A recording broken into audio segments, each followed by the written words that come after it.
ಕಳೆದ ಹಲವಾರು ತಿಂಗಳುಗಳಿಂದ ಚಿಂಚೋಳಿಯಲ್ಲಿ ಕಬ್ಬು ಬೆಳೆಗಾರರು ಮತ್ತು ರೈತರು ಅಹೋರಾತ್ರಿ ಧರಣಿ ಸತ್ಯಾಗ್ರಹದಲ್ಲಿ ನಿರತರಾಗಿದ್ದಾರೆ. ಆದರೆ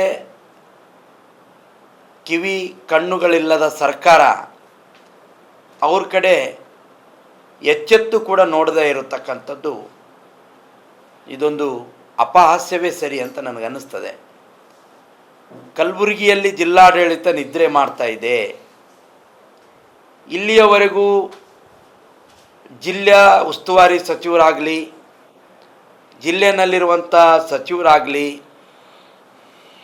ಧರಣಿ ನಿರತ ಸ್ಥಳಕ್ಕೆ ಹೋಗಿ ಮಾತಾಡುವಂಥ ಸೌಜನ್ಯವನ್ನು ತೋರಿಸದೇ ಇರತಕ್ಕಂಥದ್ದು ರೈತರ ಬಗ್ಗೆ ಈ ಸರ್ಕಾರಕ್ಕೆ ಇರ್ತಕ್ಕಂಥ ನಿಷ್ಕಾಳಜಿ ಎತ್ತಿ ತೋರಿಸ್ತದೆ. ನಾನು ಉಸ್ತುವಾರಿ ಸಚಿವರಿಗೆ ಮತ್ತು ಜಿಲ್ಲಾ ಸಚಿವರಿಗೆ, ಸಂಸತ್ ಸದಸ್ಯರಿಗೆ ವಿನಂತಿ ಮಾಡ್ತೇನೆ, ಮಾಧ್ಯಮದ ಮುಖಾಂತರ ಇನ್ನಾದರೂ ಎಚ್ಚೆತ್ತುಕೊಳ್ಳಿ. ದಯವಿಟ್ಟು ಧರಣಿ ನಿರತ ರೈತರು, ಕಬ್ಬು ಬೆಳೆಗಾರರ ಜೊತೆ ಸಂಧಾನಕ್ಕೆ ಹೋಗಿ ಏನೆಲ್ಲ ಪ್ರಯತ್ನಗಳನ್ನು ಮಾಡಬಹುದು ಅದನ್ನು ಮಾಡಬೇಕು ಅಂತಕ್ಕಂಥ ಆಗ್ರಹವನ್ನು ನಾನು ಸಚಿವರು ಮತ್ತು ಸಂಸದರಲ್ಲಿ ನಾನು ವಿನಂತಿ ಮಾಡ್ತೇನೆ. ಈಗಾಗಲೇ ಶಾಂತ ರೀತಿಯ ಹೋರಾಟ 2-3 ತಿಂಗಳು ದಾಟಿದೆ. ಈಗ ಕಳೆದ ವಾರದಿಂದ ಉಪವಾಸ ಸತ್ಯಾಗ್ರಹ ಪ್ರಾರಂಭ ಆಗಿದೆ. ಇನ್ನು 3 ದಿವಸದಲ್ಲಿ ನಾನು ನಿನ್ನೆ ಭೇಟಿ ಕೊಟ್ಟಿದ್ದೆ, ಚಿಂಚೋಳಿಯ ಧರಣಿ ನಿರತ ಪ್ರದೇಶಕ್ಕೆ ಭೇಟಿ ಕೊಟ್ಟಿದ್ದೆ. ಅಲ್ಲಿರೋ ರೈತರು ಹೇಳಿದರು, ಇನ್ನು 3-4 ದಿನದಲ್ಲಿ ನಮಗೆ ಪರಿಹಾರ ಸಿಗದೇ ಇದ್ದರೆ ಸಾವೇ ನಮಗೆ ಗತಿ. ಹಾಗಾಗಿ ನಾವು ಅಮರನಾಥ ಉಪವಾಸ ಸತ್ಯಾಗ್ರಹ ಕೊಡ್ತೀವಿ, ಸರ್ಕಾರ ನಮಗೊಂದಿಷ್ಟು ವಿಷ ಕೊಡಲಿ ಅನ್ನುವಂಥ ಮಾತನ್ನು ಅಲ್ಲಿನ ರೈತರು ನೋವಿನಿಂದ ಹೇಳಿದ್ದಾರೆ. ಯಾಕೆ ನಿಮಗೆ ರಾಜಕೀಯ ಚಪಲ ಅಂತ ನಾನು ಕೇಳ್ತೇನೆ. ಕ್ಷುಲ್ಲಕ ಕಾರಣಗಳನ್ನು ಮುಂದೊಡ್ಡಿ ಇವತ್ತು ಸಿದ್ಧಸಿರಿ ಸಕ್ಕರೆ ಕಾರ್ಖಾನೆ ಮತ್ತು ಇಥಿನಾಲ್ ಕಾರ್ಖಾನೆಯನ್ನು ಪರವಾನಗಿಯನ್ನು ಕೊಡದೆ ತೊಂದರೆ ಕೊಡ್ತಾ ಇರತಕ್ಕಂಥದ್ದು ಯಾಕೆ? ನಾನು ಇವತ್ತು ಪ್ರಶ್ನೆ ಮಾಡ್ತಾ ಇದ್ದೇನೆ.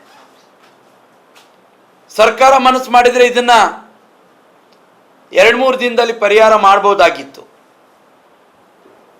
ಯಾವ ಕಾರಣದ ಕೈಗೆ ಹೆದರಿ ಸರ್ಕಾರ ಸುಮ್ಮನೆ ಕೂತಿದೆ ನನಗೆ ಗೊತ್ತಾಗ್ತಾ ಇಲ್ಲ. ನಾನು ಕೇಳ್ತೇನೆ, ಕಲಬುರಗಿ ಜಿಲ್ಲೆನಲ್ಲಿರುವಂಥ ಸಚಿವರಿಗೆ, ಎಷ್ಟು ಕಲಬುರಗಿ ಮತ್ತು ಬೀದರ್ ಜಿಲ್ಲೆನಲ್ಲಿರುವಂಥ ಸಕ್ಕರೆ ಕಾರ್ಖಾನೆಗಳು ಮತ್ತು ಸಿಮೆಂಟ್ ಕಾರ್ಖಾನೆಗಳು ಪರಿಸರ ಮಾಲಿನ್ಯ ಮಾಡ್ತಾ ಇಲ್ವಾ? ಅದು ನಿಮ್ಮ ಕಣ್ಣಿಗೆ ಕಾಣ್ತಾ ಇಲ್ವಾ?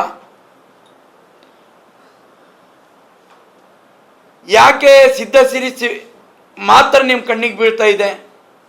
ಅವರಿನ್ನೂ ಪ್ರಾರಂಭನೇ ಮಾಡಿಲ್ಲ, ಅವರಿಗೆ ಪರಿಸರ ಹಾನಿ ಮಾಡ್ತಾ ಇದ್ದಾರೆ ಅನ್ನುವಂಥ ಗೂಬೆ ಕೂಡಿಸುವಂಥ ಕೆಲಸ ಈ ರಾಜ್ಯ ಸರ್ಕಾರ ಮಾಡ್ತಾ ಇದೆ. ರೈತರ ಹಿತದೃಷ್ಟಿಯಿಂದ ಕಬ್ಬು ನುರಿಲಿಕ್ಕೆ ಷರತ್ತಿಗೊಳಪಟ್ಟು ಪರವಾನಗಿಯನ್ನು ಕೊಡಬೇಕು ಅಂತೇಳಿ ಹೈಕೋರ್ಟು ಆರ್ಡರ್ ಮಾಡಿದೆ. ಅದರ ವಿರುದ್ಧ ಸುಪ್ರೀಂ ಕೋರ್ಟ್ಗೆ ಹೋಗುವಂಥ ಕೆಲಸವನ್ನು ಇಲ್ಲಿನ ಸರ್ಕಾರ ಮಾಡಿದೆ. ಅಂದರೆ ರೈತರ ನೆರವಿಗೆ ಬರೋದನ್ನು ಧಾವಿಸೋದು ಬಿಟ್ಟು ರೈತರನ್ನು ಸಾವಿನ ಕೂಪಕ್ಕೆ ತಳ್ತಕ್ಕಂಥ ಪ್ರಯತ್ನ ಇವತ್ತು ಈ ಕಾಂಗ್ರೆಸ್ ಸರ್ಕಾರ ಮಾಡ್ತಾ ಇದೆ. ಅದಕ್ಕೆ ನಾನು ಕಾಂಗ್ರೆಸ್ ಸರ್ಕಾರಕ್ಕೆ ಒತ್ತಾಯ ಮಾಡ್ತೇನೆ, ಈ ಕೂಡಲೇ ಸುಪ್ರೀಂ ಕೋರ್ಟ್ನಲ್ಲಿ ಹೂಡಿರುವ ದಾವೆಯನ್ನು ಹಿಂಪಡಿಬೇಕು. ಹಾಗೆ ಷರತ್ತಿಗೊಳಪಟ್ಟೆ ಆದರೂ ಪರವಾಗಿಲ್ಲ, 1 ವರ್ಷ ಕಾಲಾವಕಾಶ ಕೊಡಿ. ಸಿದ್ಧಸಿರಿ ಯಾವುದು ಇಥಿನಾಲ್ ಇಂಡಸ್ಟ್ರಿಗೆ 1 ವರ್ಷದಲ್ಲಿ ನಿಮ್ಮದು ಈ ಥರದ ಲೋಪಗಳಿದ್ದಾವೆ, ಇವುಗಳನ್ನು ಸರಿಪಡಿಸ್ಕೊಳ್ಬೇಕು ಅನ್ನುವಂಥ ಷರತ್ತಿಗೊಳಪಟ್ಟು ಕಾರ್ಖಾನೆಯನ್ನು ಪುನರ್ ಪ್ರಾರಂಭ ಮಾಡಲಿಕ್ಕೆ ಅವಕಾಶ ಮಾಡಿಕೊಡಬೇಕು. ಇಲ್ಲದೇ ಇದ್ದರೆ ಅದು ರೈತರ ಸಾವಿಗೆ ಸರ್ಕಾರ ಕಾರಣ ಆಗುತ್ತೆ. ಅನ್ನೋದನ್ನು ನಾನು ಎಚ್ಚರಿಕೆ ವ್ಯಕ್ತಪಡಿಸೋಕ್ಕೆ ಇಚ್ಛೆ ಪಡ್ತೇನೆ. ಹಾಗೆ ಸರ್ಕಾರಕ್ಕೆ ನಾನು ಒತ್ತಾಯ ಮಾಡ್ತೇನೆ, ಹೈಕೋರ್ಟಿನ ಜಡ್ಜ್ ನ್ಯಾಯಾಧೀಶರಿಂದ ಕಲಬುರಗಿ ಮತ್ತು ಬೀದರ್ ಜಿಲ್ಲೆಯಲ್ಲಿರುವಂಥ ಎಲ್ಲ ಇಂಡಸ್ಟ್ರಿಗಳ ಒಂದು ಏನು ಪರಿಸರ ಮಾಲಿನ್ಯದ ಕೊಡುಗೆ ಏನಿದೆ ಅದರ ಬಗ್ಗೆ ಒಂದು ತನಿಖೆ ಆಗಬೇಕು. ಯಾಕೆ ಅಂತ ಕೇಳಿದರೆ, ಪರಿಸರ ಮಾಲಿನ್ಯ ಮಂಡಳಿ ಹಣವನ್ನು ತಗೊಂಡು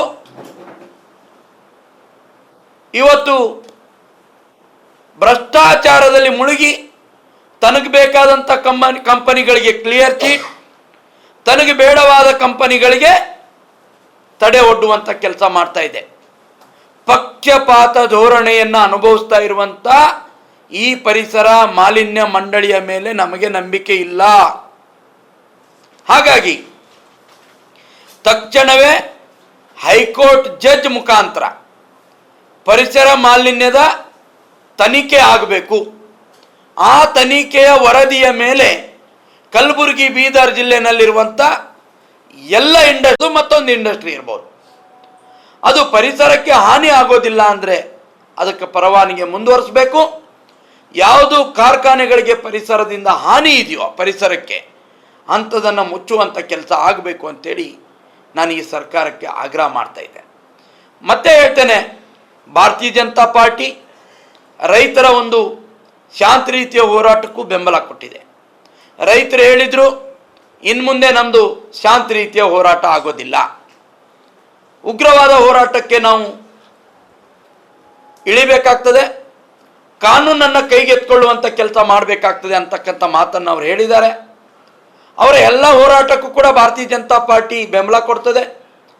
ಮುಂದಿನ ರೈತರ ಉಗ್ರವಾದಂಥ ಹೋರಾಟದಲ್ಲಿ ಏನೇ ತೊಂದರೆಗಳಾದರೆ, ಸಾವು ನೋವುಗಳಾದರೆ, ಆಸ್ತಿ ಪಾಸ್ತಿಗಳಿಗೆ ಹಾನಿ ಆದರೆ ಸರ್ಕಾರವೇ ಜವಾಬ್ದಾರಿಯನ್ನು ವಹಿಸಬೇಕಾಗ್ತದೆ ಅಂತಕ್ಕಂಥದ್ದನ್ನು ನಾನು ಈ ಸರ್ಕಾರಕ್ಕೆ ಎಚ್ಚರಿಕೆ ಕೊಡೋ ಮುಖಾಂತರ ಹೇಳಕ್ಕೆ ಇಚ್ಛೆ ಪಡ್ತೇನೆ. ನಾನು ಇವತ್ತು ಮತ್ತೊಮ್ಮೆ ಕಳಕಳಿಯಿಂದ ವಿನಂತಿ ಮಾಡ್ತಾ ಇದ್ದೇನೆ, ರೈತ ಪ್ರತಿನಿಧಿಗಳು, ಕಬ್ಬು ಬೆಳೆಗಾರರು, ರಾಜಕೀಯ ಮುತ್ಸದ್ದಿಗಳು, ಕಾನೂನು ತಜ್ಞರನ್ನು ಒಳಗೊಂಡಂಥ ಒಂದು ಸಭೆಯನ್ನು ಇಲ್ಲಿನ ಸಚಿವರು ಮಾಡಬೇಕು. 2-3 ದಿನದಲ್ಲಿ ಮಾಡಿ ಈ ಕಾರ್ಖಾನೆಯನ್ನು ಪ್ರಾರಂಭ ಮಾಡಲಿಕ್ಕೆ ಪರ್ಯಾಯವಾದಂಥ ಏನು ವ್ಯವಸ್ಥೆಗಳನ್ನು ಮಾಡಬಹುದು ಅನ್ನೋಂಥದ್ರ ಬಗ್ಗೆ ಸುದೀರ್ಘವಾದ ಚರ್ಚೆಗಳನ್ನು ಮಾಡಬೇಕು. ಅದಕ್ಕೆ ನಾವು ಕೂಡ ಸಲಹೆಗಳನ್ನು ಕೊಡ್ತೇವೆ. ಹಾಗಾಗಿ ಮುಂದಿನ ಹೋರಾಟಗಳು ಏನು ಅಂತ ಕೇಳಿದರೆ, ಚಿಂಚೋಳಿ, ಚಿತ್ತಾಪುರ, ಸೇಡಮನ್ನು ಸಂಪೂರ್ಣವಾಗಿ ಬಂದ್ ಮಾಡಿ ಹೋರಾಟವನ್ನು ಮಾಡಬೇಕು ಅನ್ನುವಂಥದ್ದು ರೈತರ ಬೇಡಿಕೆ ಇದೆ. ಅದರ ಜೊತೆಗೆ 2ನೇ ಹಂತದಲ್ಲಿ ಬೀದರ್ ಜಿಲ್ಲೆಯಲ್ಲಿರುವಂಥ ಎಲ್ಲ ಸಕ್ಕರೆ ಕಾರ್ಖಾನೆಗಳನ್ನು ಮುತ್ತಿಗೆ ಹಾಕಿ ಅವುಗಳನ್ನು ಮುಚ್ಚುವ ಮುಖಾಂತರ ಪ್ರತಿಭಟಿಸುವಂಥದ್ದು 2ನೇ ಒಂದು ಚಳುವಳಿಯ ರೂಪ ಇದೆ. 3ನೇದು ಕಲಬುರಗಿ ಜಿಲ್ಲೆಯಲ್ಲಿರುವಂಥ ಎಲ್ಲ ಸಿಮೆಂಟ್ ಕಾರ್ಖಾನೆಗಳನ್ನು ಏಕಕಾಲದಲ್ಲಿ ಮುಚ್ಚುವ ಮುಖಾಂತರ.